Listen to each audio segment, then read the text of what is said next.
Paalala ko lang po sa inyo doon sa mga nagawa nyo sa taas sa tower to. Pakipalinis naman po yung inyong mga pinagpipingan doon, lalo-lalo na nandun sa 6th floor na nakahulog galing 7th floor.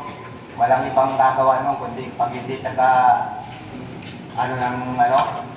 sa electrical o sa patubig na yan. Kaya pakiano na lang, may mga picture po ako niyan, na hindi na po nagtuturuan kayo ng mga masod. Alam ninyo yan kung sino mga nagkalat na yan. Masuyo lang po sa tawag ko. Nakakaintindihan mo ba? Yes, sir. Ha?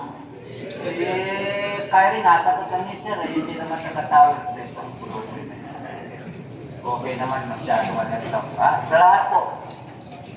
Sa lahat ng trade ko din po, sa lahat ng kinagalawan po ninyo, sa lahat ng mga materyales po ninyo, mga naiiwan. Pakiano na rin po na hindi masama po sa pagtulaw ng mga gamit namin. Halimbawa yung mga tubo, baka po sa inyo yan. O yung mga scaffolding na sa inyo sa pag-platform. Pakiano na ninyo, sino po muna nila lahat yan.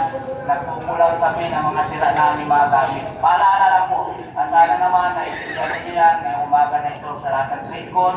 Kung kayo naman po magtatrabaho, dagdagan po ninyo ang ibayong pag-iingat ninyo. Dahil sa tuwing kayo maalis ang pagmamahay nyo, sabi ng inyong mga mahal sa buhay, papabalik ka, magdala ka ng pasalubong kung meron masisira sa baho mo. Good luck today, God-bless mo na mga taga-Preston. Okay, good morning sa lahat ng mga nandito sa MSC contractor namin. Good morning! Ha? Kaya na nasabi ko, sinarap ko mga pakingatan ginagawa, kasi masyado pangalan ko, kaya hindi ko rin naiintindihan